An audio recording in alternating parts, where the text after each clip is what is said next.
E aí, pessoal, beleza? Então, vamos fazer uma perguntinha para vocês.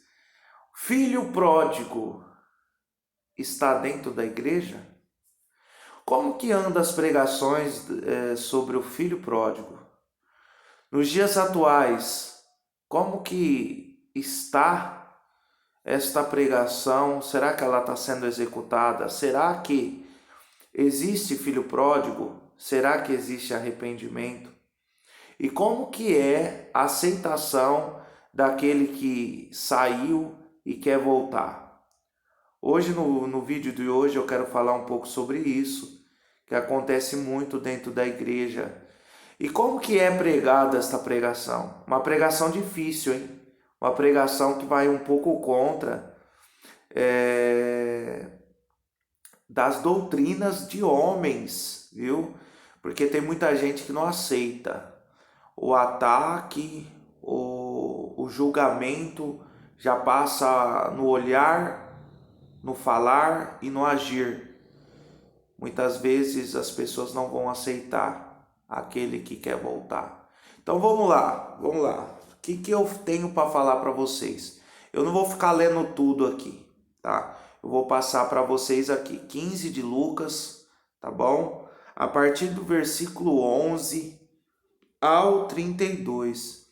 O que eu quero falar para vocês em rápidas palavras é que o filho que se perdeu, ele tinha tudo, tá bom? Não era um filho qualquer, não era uma pessoa qualquer, tá bom? Ele tinha, ele tinha uma casa, ele tinha uma família, ele tinha uma riqueza e ele saiu. Ele saiu e foi querer viver a vida, certo? Vocês vão entender. E o que acontece nessa passagem que eu quero juntar com os dias atuais? E depois nós finaliza numa opinião minha também, numa experiência de vida, tá bom? Que quando ele foi, se perdeu, né? E aí e ele começou a viver dissolutamente. Ele foi se definhando, ele foi se acabando. Então, quando ele saiu, a vida dele foi de mal a pior. Quantas vezes na nossa vida vai de mal a pior? Momento da nossa vida que dá tudo errado. Fazemos coisas, agimos, tomamos decisões, e isso daí gera muito transtorno, tá bom? Isso daí é na minha vida, na sua, na vida de todo mundo. Não é exclusiva só para uma pessoa. Isso daí acontece na vida de muita gente. As pessoas acaba acontecendo coisas na vida da pessoa, a pessoa vai lá e, enfim, passa um cálice, bebe um fel e assim por diante. Porém, quando o arrependimento bateu nele, eu quero falar detalhes que passa despercebido, tá bom? Porque muitas pessoas pregam essa pregação rápida e padronizada, não entra na profundidade. Porque muitos pregadores acham que vai virar bagunça ficar pregando filho pródigo dentro da igreja. Então, eles não querem pregar e ao mesmo tempo muitos já vi muita pregação e poucos entram na profundidade. Mas o que eu quero falar com isso para vocês? Quando ele lembrou do pai dele, lembrou que tinha jornaleiros na casa, né? O que ele fez? Ele começou a ensaiar com ele mesmo. Eu vou ao pai, no versículo 18. Levantar-me-ei. Ele está falando com ele sozinho. Ele não está falando com ninguém, tá? Nessa passagem dá a entender isso. Ele não está ali. Não, ele está. O que eu vou falar para ele? Ele ficou ensaiando um discurso para ver se ele era aceito, né? Porque o negócio dele não era com o irmão dele, era com o pai dele. Porque o que eu quero dizer nesse vídeo? Nós temos que ter com o pai. Porque muitos irmãos não vão entender. Vocês já estão entendendo o fundamento disso aqui. Certo? Então o que ele falou? Levantar-me-ei, irei com o meu pai e dir-lhe-ei. Dir-lhe-ei. Pai, pequei contra o céu e pequei contra ti. Ele estava ensaiando. Olha só. já não sou digno de ser chamado teu filho. Entendeu? Como um dos teus jornaleiros, faz-me como um dos teus jornaleiros. Então o que ele foi fazendo? Ele falou: eu vou falar isso, quem sabe o pai me aceita. Então ele foi ensaiando esse discurso, porque ele queria ser aceito pelo pai. Entendeu? O que eu quero falar rapidinho? Olha o detalhe que poucos percebem. E levantando-se foi para seu pai. E quando ainda estava longe, viu o seu pai. Presta atenção, meu irmão. Presta atenção.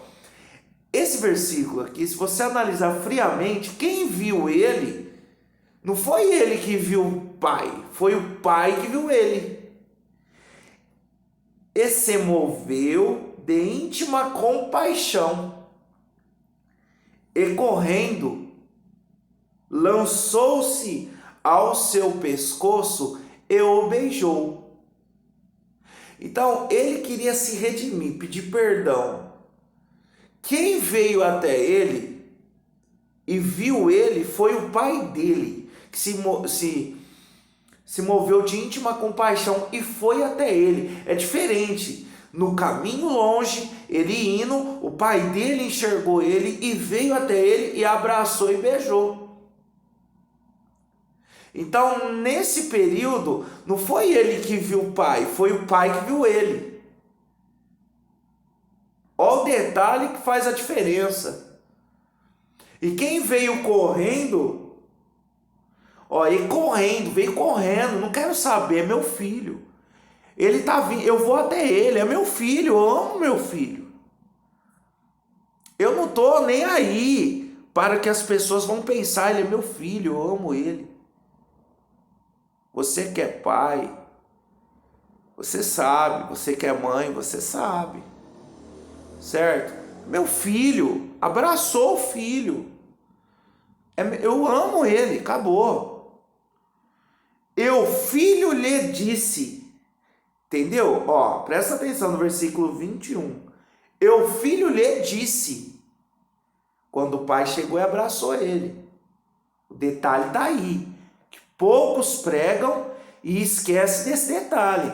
Não foi o filho que viu o pai, foi o pai que viu o filho.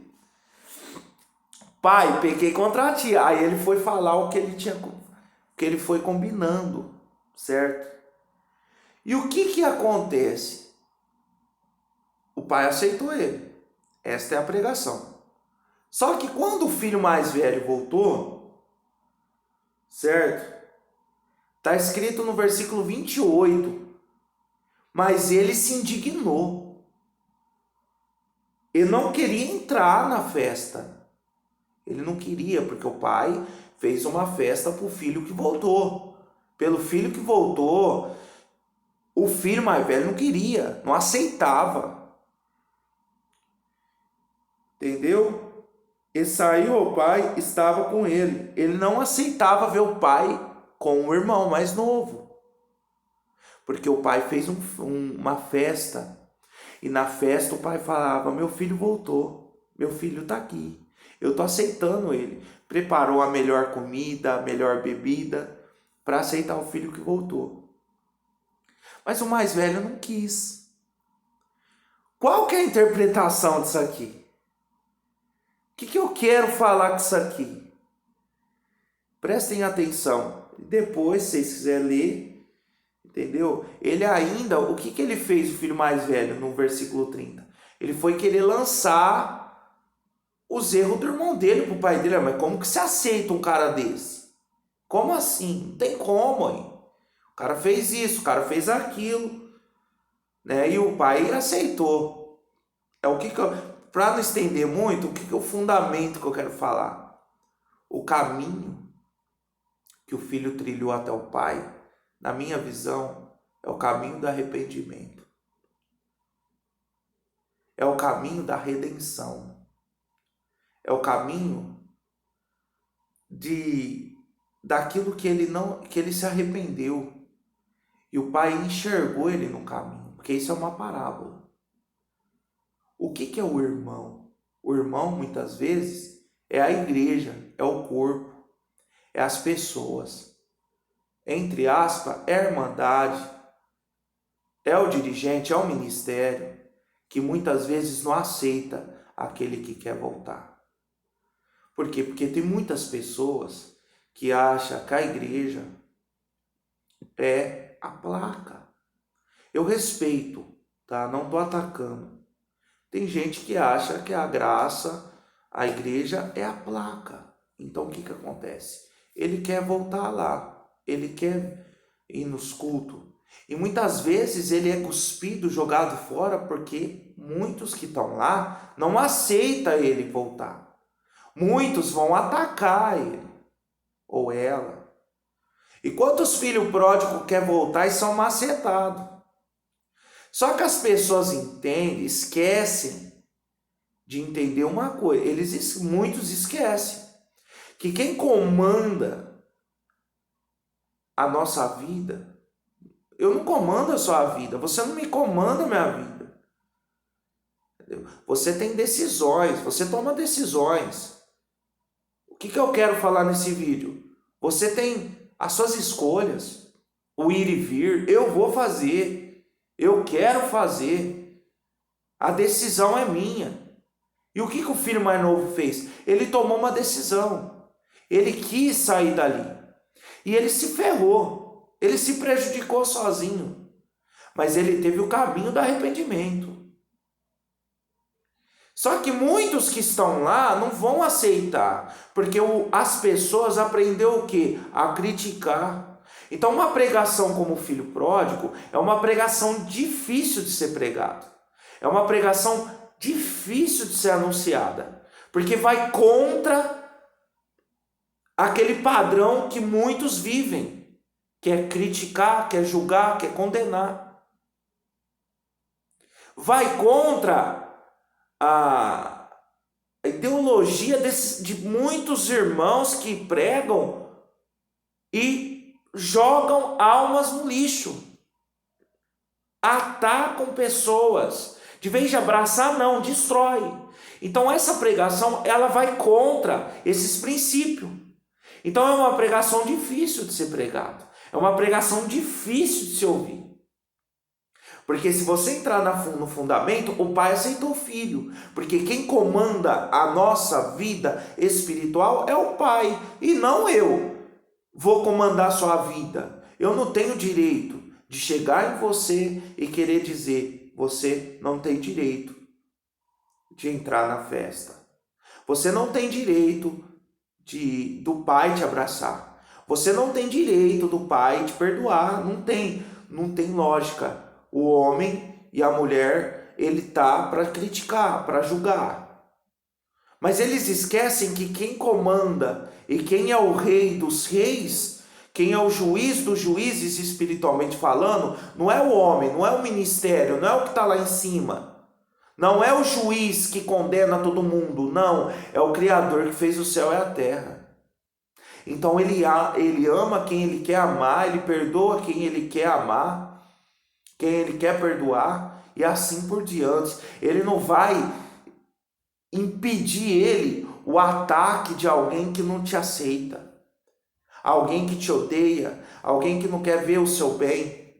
Então, quantos filhos pródigos, se você está me assistindo, você é um filho pródigo, o que eu quero te dar um conselho, tá? Volte para o pai e não para os homens, não para a igreja. Mateus, me explica melhor isso aqui. Eu não estou falando que não é para você mais ir congregar, não.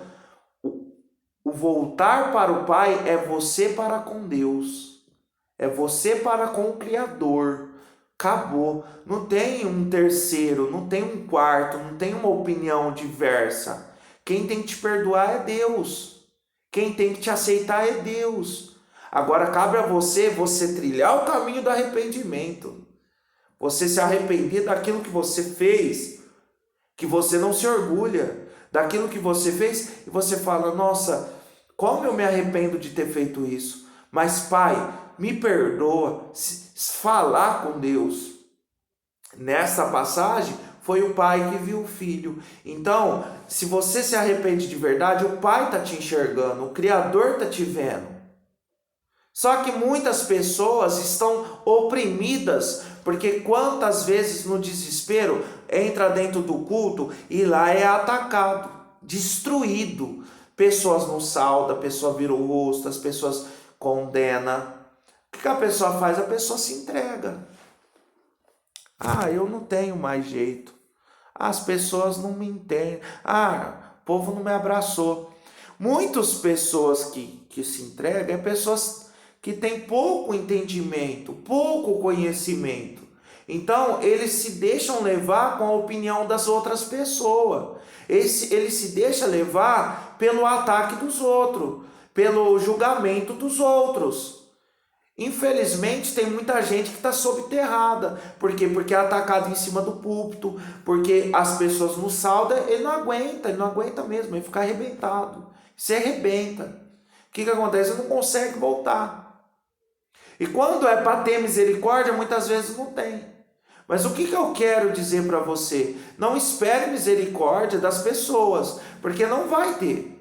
É raro aqueles que vão chorar com você, que vão sorrir com você. É raro aqueles que vão estender a mão. Você que é um filho pródigo, se você está num processo desse, se apega para com Deus, não para com o homem.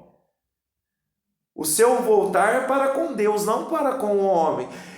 Uma coisa que a vida inteira eu acreditei. Eu acreditei no quê? Que eu precisava estar dentro do culto, dentro da igreja, para as pessoas enxergar que eu estava firme, que Deus estava me aceitando, que o Senhor estava do meu lado. Hoje o meu entendimento mudou. Eu não preciso provar para as pessoas e nem para o mundo que eu sirvo a Deus, que Deus está comigo, que Deus está do meu lado. Não, eu tenho que provar para Ele. É para o Criador. É Ele que vai saber o que eu sou. Aonde eu errei, o que eu falhei, aonde eu acertei. Porque a nossa vida é cheia de acerto e erro. A sua vida é sempre alto e baixo. Sempre você faz algo de errado e sempre você acerta. Tem o acerto, tem o erro, tem o pró, tem o contra. Então, o que eu quero dizer para você? Se você está desanimado com pessoas que não te aceitam, com ataques de pessoas, deixa essas pessoas de lado. Prioriza a sua fé para com Deus. E não para comigo, para com aquele outro. Porque poucos vão entender, poucos vão aceitar. Então eu quero dizer nesse vídeo que você tem que superar isso daí. Porque nessa passagem o pai aceitou o filho. Então o pai vai aceitar você. Basta você se arrepender de verdade e não ficar apegado com o irmão mais velho, com aquele que está se achando um Deus, com aquele que está se achando um santo. Tá bom? Espero que, não sei, tenha abrido uma luzinha de lá no fim do túnel a respeito desse vídeo, para clarear um pouquinho a nossa mente, tá bom? Tamo junto, é nóis, até a próxima.